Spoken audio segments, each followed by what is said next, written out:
mood here as you get up and about on your Monday morning. Happy Labor Day, by the way, 6 o'clock on your Monday. And we are glad you're waking up with us here on 13 Sunrise. I'm Julia, along with Chuck and Karen, who is in for Julia here this morning. If you like the cooler weather and that's your kind of jam, you're going to love today. Yeah, I like waking up to like a crisp morning, but I'd love it to get back into like the We've got your day. Well, no, I'm saying I'd love it to get back in the mid-80s. Yeah, it's not going to happen.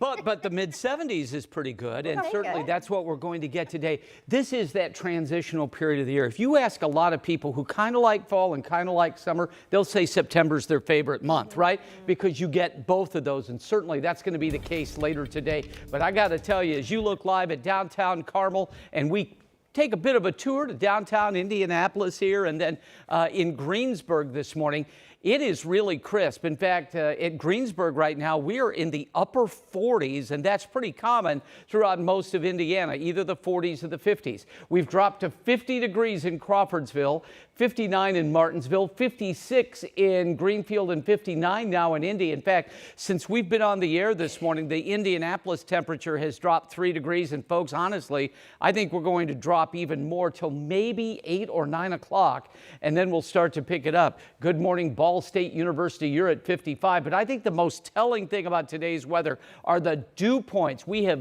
seen the moisture just get zapped right out of the atmosphere, so it's really dry. Muncie with a 48-degree dew point, and Lafayette at 49. So that shows you what kind of day we're going to have.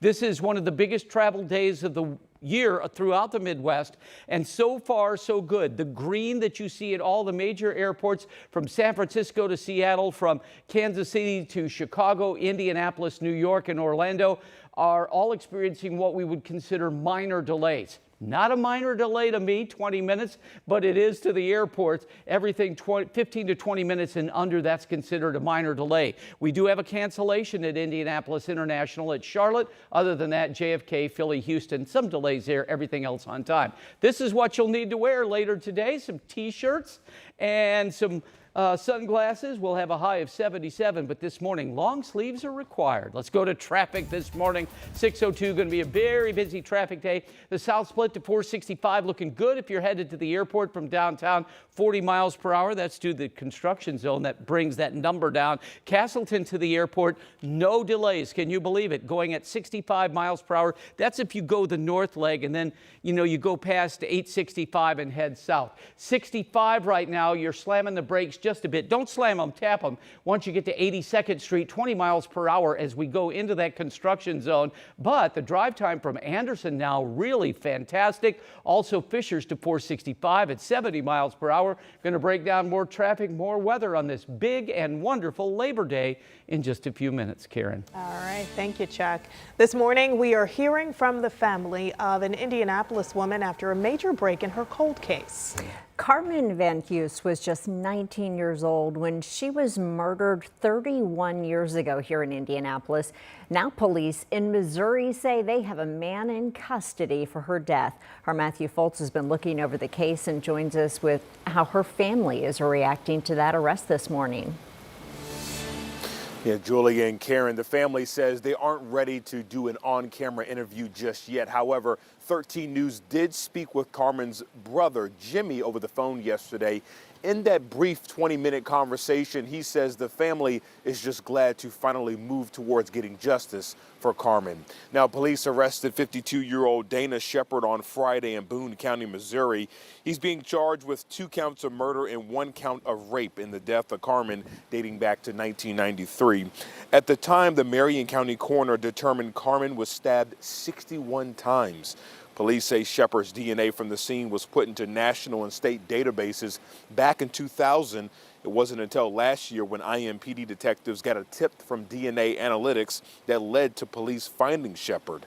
Meanwhile, Carmen's brother, Jimmy, is now reliving the years he had with his sister.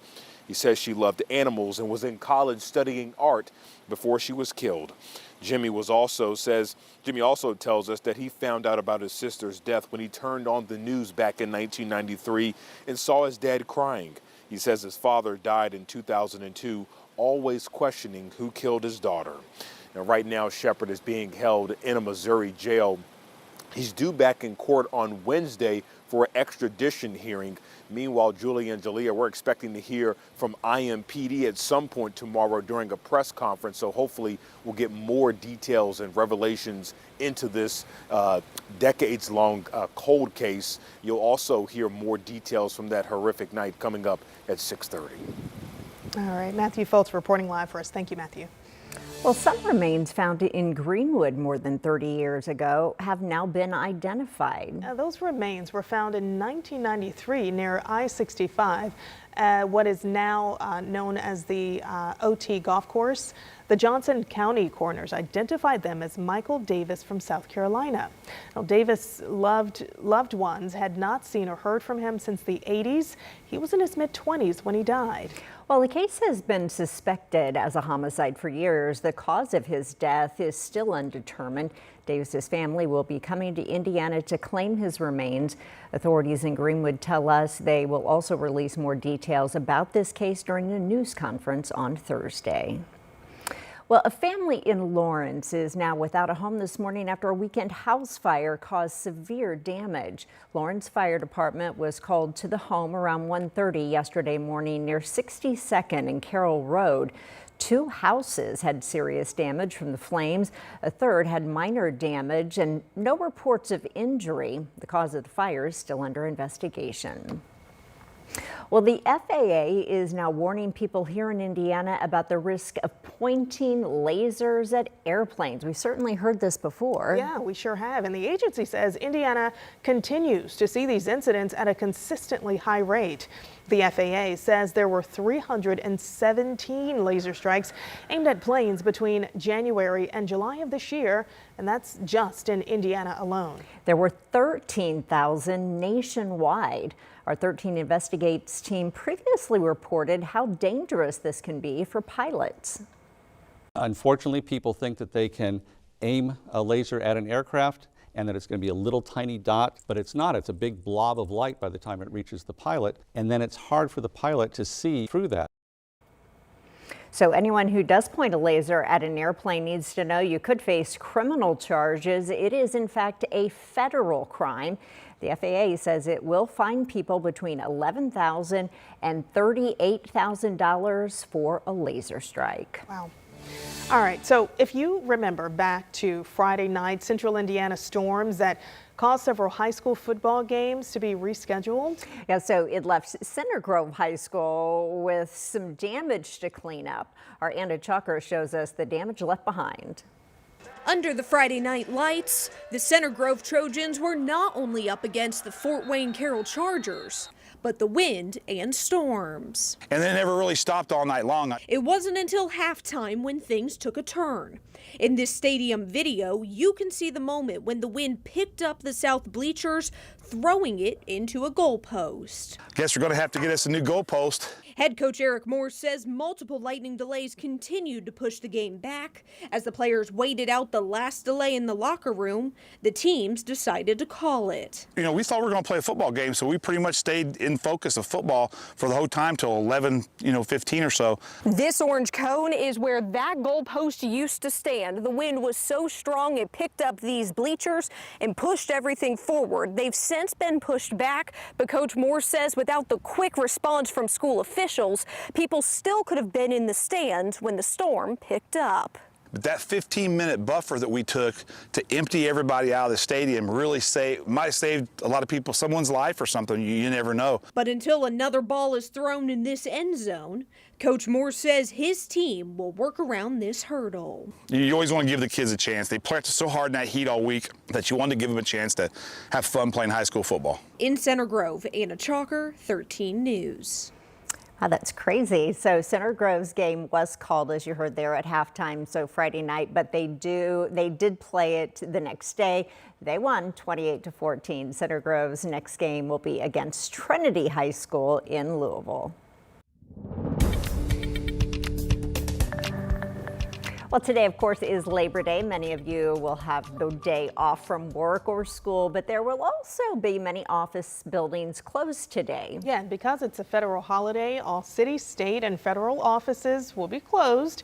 That includes the Postal Service, so no mail today. Now, banks also closed. Stores like Costco also closed. Aldi is going to have limited hours today. However, there are many that will stay open. Major chain supermarkets like Target and Walmart will operate as normal, and most Meijer and Kroger stores will also be open as well, and a lot of Labor Day sales to be had as well.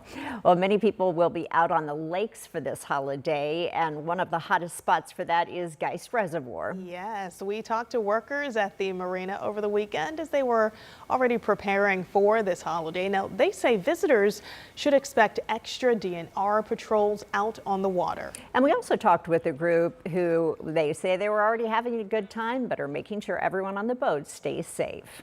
It's gonna be a lot of people out on the water today, so you just gotta take care of everybody's gonna be on the water. You can't just worry about yourself. Bring water up here. Yeah, you need water.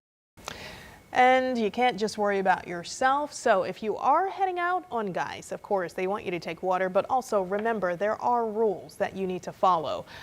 If you're driving a boat, make sure that you are aware of all idle zone markers, ramps, and giving other boats enough room.